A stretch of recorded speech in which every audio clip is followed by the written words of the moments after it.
Assalamualaikum dear viewer, this is me Nasir Khan Khair. How to use VLOOKUP and match function in Microsoft Excel. For example यहाँ पर हम employ ID inter करेंगे। यहाँ पर इसका employ name, designation, account number, contact number automatic आ जाए। यहाँ पर हमारे पास एक लिस्ट मौजूद है, टेबल मौजूद है। इसके अंदर employee ID, employee name, designation, account number and contact number already इस लिस्ट में मौजूद है। और अगर आप इस लिस्ट से हर एक एम्प्लॉय का रिकॉर्ड सर्च करना चाहते हैं तो VLOOKUP की मदद से कर सकते हैं। तो यहाँ पर हम फार्मूला शुरू करेंगे। एम्प्लॉय नेम के सामने यहाँ पर फार्मूला टाइप करें, equal VLOOKUP bracket start, parenthesis start करें। इसके बाद आईडी के सामने ये सेल है, इस पर क्लिक करें। यहाँ पर हम आईडी नंबर एंटर करेंगे।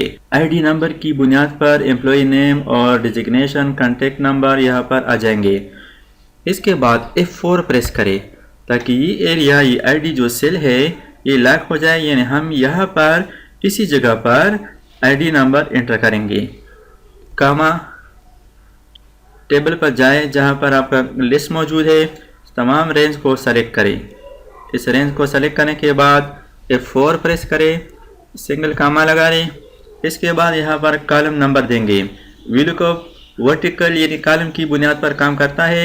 यहाँ पर आप देख सकते हैं हमारे इस रेंज में 1 2 3 4 5 कॉलम्स है। तो हम यहाँ पर नेम निकालना चाहते हैं, तो नेम यहाँ पर शो करने के लिए इसका कॉलम नंबर 2 है, तो यहाँ पर 2 लिखे, कामा और एग्जैक्ट मैच के लिए यहाँ पर 0 टाइप करें, ब्रैकेट क्लोज करें। इसके बाद एंटर प्रेस करें। यहाँ पर फिलहाल नॉट अवेलेबल, यहाँ पर एक आईडी नंबर एंटर करें, फॉर एग्जांपल 101 एंटर करें। तो यहाँ पर आप देख सकते हैं एक रिकॉर्ड आ गया। अब VLOOKUP फार्मूला के अंदर एक मैच फंक्शन भी ऐड करेंगे। F2 प्रेस करें।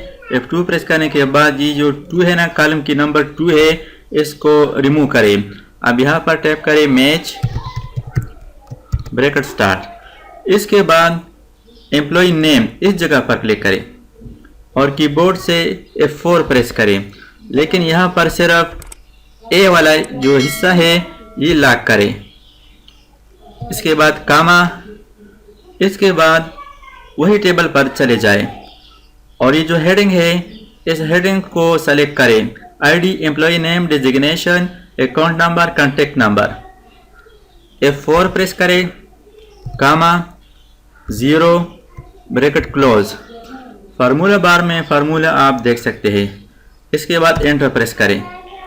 अब इस फार्मूला को यहाँ से कॉपी करें, कंट्रोल C के जरिए से मैंने कॉपी कर दिया, यहाँ पर क्लिक कर दिया, control V paste, control V paste, control V, escape press करें। अब यहाँ पर आप कोई भी नंबर टाइप करें, फॉर एग्जांपल 105। तो यहाँ पर आप देख सकते हैं इसका रिकॉर्ड आ गया। इसको मैंने सेलेक्ट कर दिया, यहाँ से इसको सेंटर। अब अगर आप चाहते हैं कि यहाँ पर एक ड्रॉप डाउन लिस्ट बन जाए तो इसको मैं डिलीट करता हूँ। इस सेल पर क्लिक करें। इसके बाद डेटा पर चले जाएं।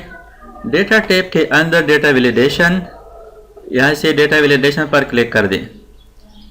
एलो एनी वैल्यू की बजाय यहाँ पर लिस्ट सेलेक्ट करें, सोर्स के अंदर क्लिक करें, ये वाला ऑप्शन क्लिक करें।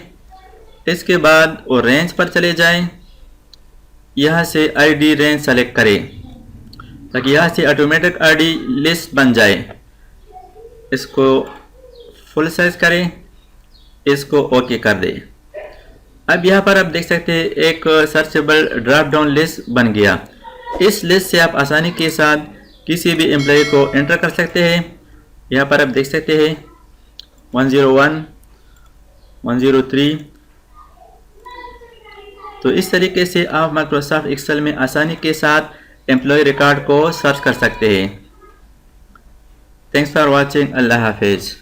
दोस्तों, अगर आपने अभी तक हमारे चैनल को सब्सक्राइब ना किया हो तो सब्सक्राइब कीजिए और साथ ही बेल आइकन पर क्लिक करें और हर वीडियो की नोटिफिकेशन से बाखबर रहेंगे।